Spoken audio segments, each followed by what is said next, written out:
Hi, it's Monday the 30th of August and you're watching Five4Fitness.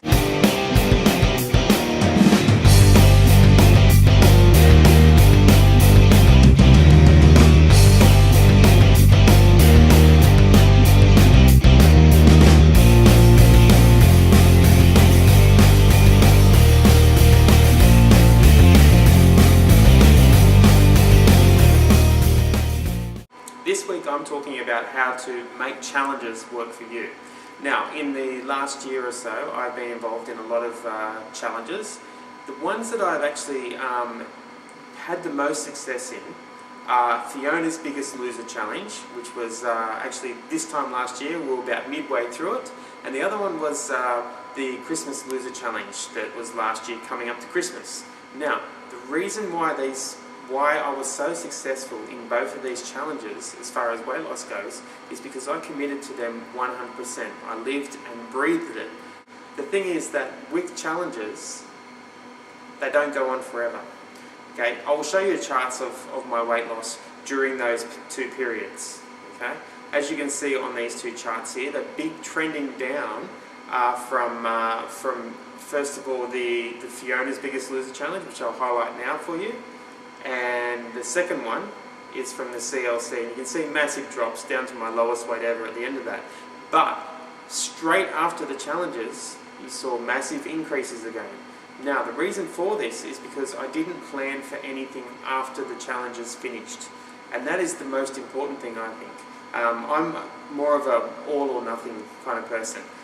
I'm either in something 100% or out of it altogether.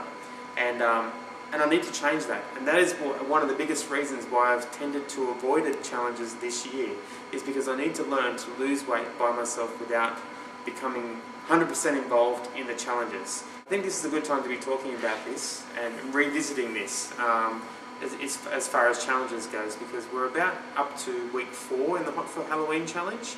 And at this stage in the last biggest challenge, which was the CLC last year, approximately 30 to 40% of the participants who said at the start, yes, I'm in this, had dropped out.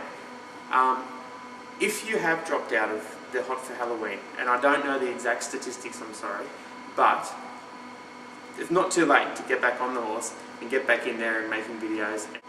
So, what I suggest to you, and the biggest advice that I can give you, is invest in it. Invest in every challenge that you go into. Support everybody in it and really invest in it. But make long-term plans for after the challenge. So you're in this challenge, you're in it 100%. You are supporting everybody else. But when that challenge is over, don't go, yes, it's over now.